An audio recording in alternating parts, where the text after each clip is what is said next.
Dulu bersungguh pertahan SOSMA, takkan sekarang takut? Tidak ada cadangan daripada pihak kerajaan untuk memasukkan Akta Kesalahan Keselamatan Langkah-Langkah Khas 2012 atau SOSMA, kata Menteri Dalam Negeri KDN Datuk Seri Saifuddin Nasution Ismail. Polis Diraja Malaysia PDRM masih memerlukan undang-undang berkenaan agar tindakan segera boleh diambil untuk mengelakkan sebarang kegentaran awam dan ancaman kepada kedaulatan negara dan kesejahteraan rakyat. Katanya dalam jawapan bertulis kepada Ahli Parlimen Perikatan Nasional Tasik Gelugur, Datuk Wan Saiful Rudin Wan Jan. Saifuddin bagaimanapun mengulangi kenyataan terdahulu bahawa kerajaan komited untuk menambah baik SOSMA bagi memastikan keamanan dan keselamatan negara terpelihara.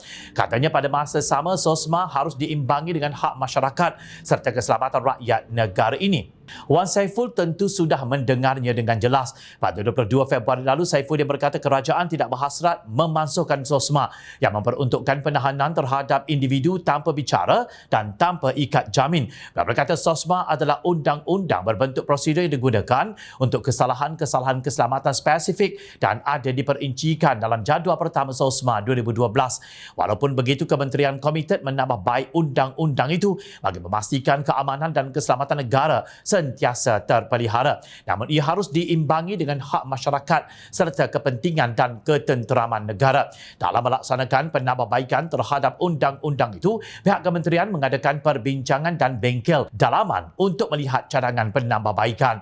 Pihak berkepentingan termasuklah pertubuhan bukan kerajaan, pakar akademik, komuniti dan sebagainya akan dilibatkan dalam sesi pengumpulan maklum balas terhadap cadangan penambahbaikan berkenaan, katanya dalam jawapan bertulis kepada soalan Ahli Parlimen Pakatan Harapan Batu P. Prabakaran. Justru tiada apa-apa perbezaan dalam jawapan menteri berkenaan sama ada soalan itu datang daripada ahli parlimen pihak kerajaan mahupun daripada pihak pembangkang.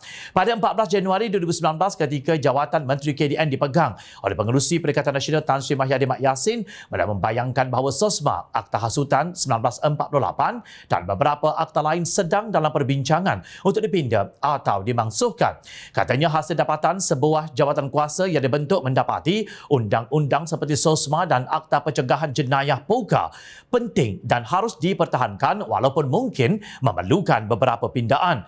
Kita juga akan adakan beberapa konsultasi melibatkan pihak yang berkepentingan seperti Majlis Peguam, Suaram dan Suhakam. Katanya, apa-apa cadangan yang kita kemukakan melibatkan pengenalan akta baharu untuk menggantikan akta lama atau meminda akta sedia ada adalah menurut apa yang diperlukan oleh pihak berkepentingan dan rakyat jelata. Katanya, pada Julai tahun lalu, tempoh kuat kuasa subsection 4-5 Akta Kesalahan Keselamatan Langkah-Langkah Khas 2012 SOSMA yang membenarkan suspek ditahan selama 28 hari tanpa tuduhan atas dakwaan kesalahan keselamatan negara dilanjutkan untuk tempoh 5 tahun lagi.